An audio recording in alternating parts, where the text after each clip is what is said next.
Fazioni, sono il direttore attuale di Lignum e sono stato uno dei due fondatori di questo progetto. Lignum nasce sostanzialmente intorno al 2016, anche se in una forma che è diametralmente diversa da quella che ha oggi. Nasce come gruppo di aziende, inizialmente solo una ventina, che iniziano a riunirsi intorno a quella che è uno dei momenti più critici per la storia del mobile nel veronese, e a fare team cercando di motivarsi a vicenda nel porsi le questioni che magari da soli era un po' difficile affrontare, che insieme invece era sempre più diciamo positivo riuscire a mettere in campo. Dopo questa fase, diciamo che è un po' quella eroica, mi piace dire, dove sì, solo una ventina di aziende avevano creduto nel progetto, arriva la comunicazione da parte della Regione Veneto, che noi riceviamo tramite alcune amministrazioni comunali, che c'è un distretto del mobile vacante. Distretto appunto è un'entità riconosciuta dallo Stato italiano per tutelare una produzione specifica che secondo il nostro Stato merita di esserlo in Italia e all'estero. Riceviamo questa comunicazione per cui il nostro è uno degli unici, ma guarda caso, distretti vacanti, e ci viene proposto di fare la pratica per diventarne ente di governance. Per farlo abbiamo bisogno di una forma giuridica. È il primo momento in cui Lignum si motiva appunto a creare qualcosa che sia molto più simile a un'istituzione vera e propria. La forma consorzio è quella che ci viene consigliata per questo scopo,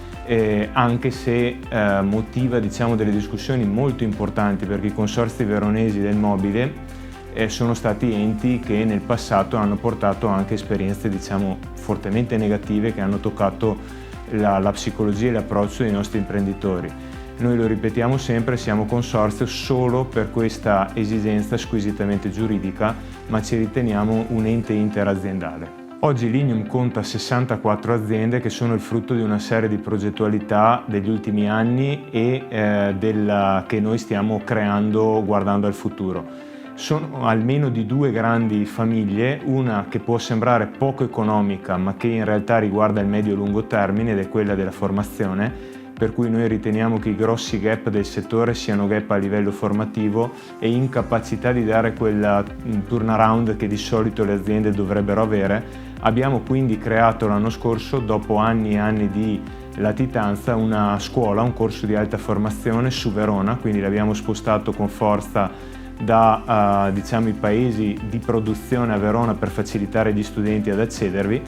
e quest'anno daremo ulteriore slancio, diciamo, a questa iniziativa andando a lavorare su una scuola superiore, cercando di far ricreare una scuola superiore, quindi una filiera del legno arredo, del design, come preferiamo chiamarlo, a tutto tondo. Dall'altra parte invece abbiamo iniziative di marketing e commerciali, di sinergia tra le aziende. Una di queste è molto semplicemente quella, tramite un circuito di incontri che si chiamano B2B, di far lavorare le 64 aziende l'una con l'altra, creando un fatturato prima assente che oggi ammonta a quasi 1 milione di euro. E d'altro canto abbiamo invece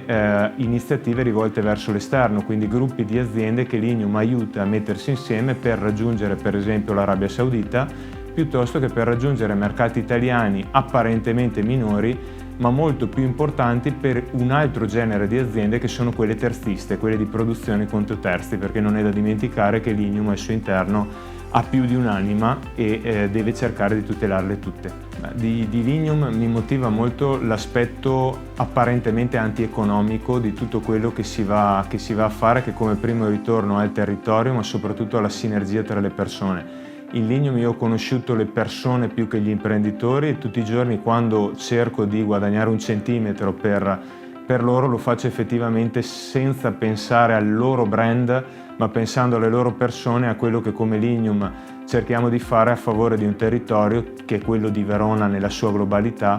che ha bisogno di ricominciare ad esprimere il valore del legno arredo insieme a quello del vino o di altri comparti.